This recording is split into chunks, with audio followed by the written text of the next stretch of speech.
Уважаемые коллеги, СУС Удмуртэнерго введен в работу.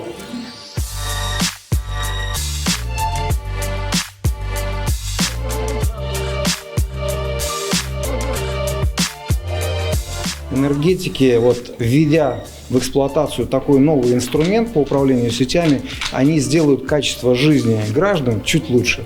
Это основная цель. Второе, это же, конечно, вообще новый уровень работы энергетиков по получению объективной, достоверной информации в режиме реального времени. А значит, это своевременное реагирование на любые события в сети.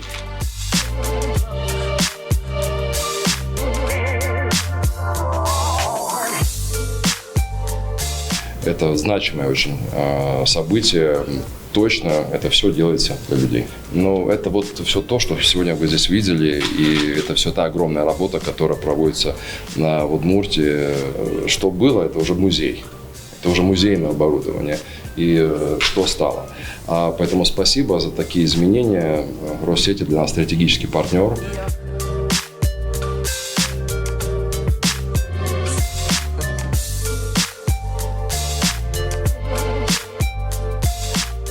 В этом году у нас произошла модернизация Центра управления сетями.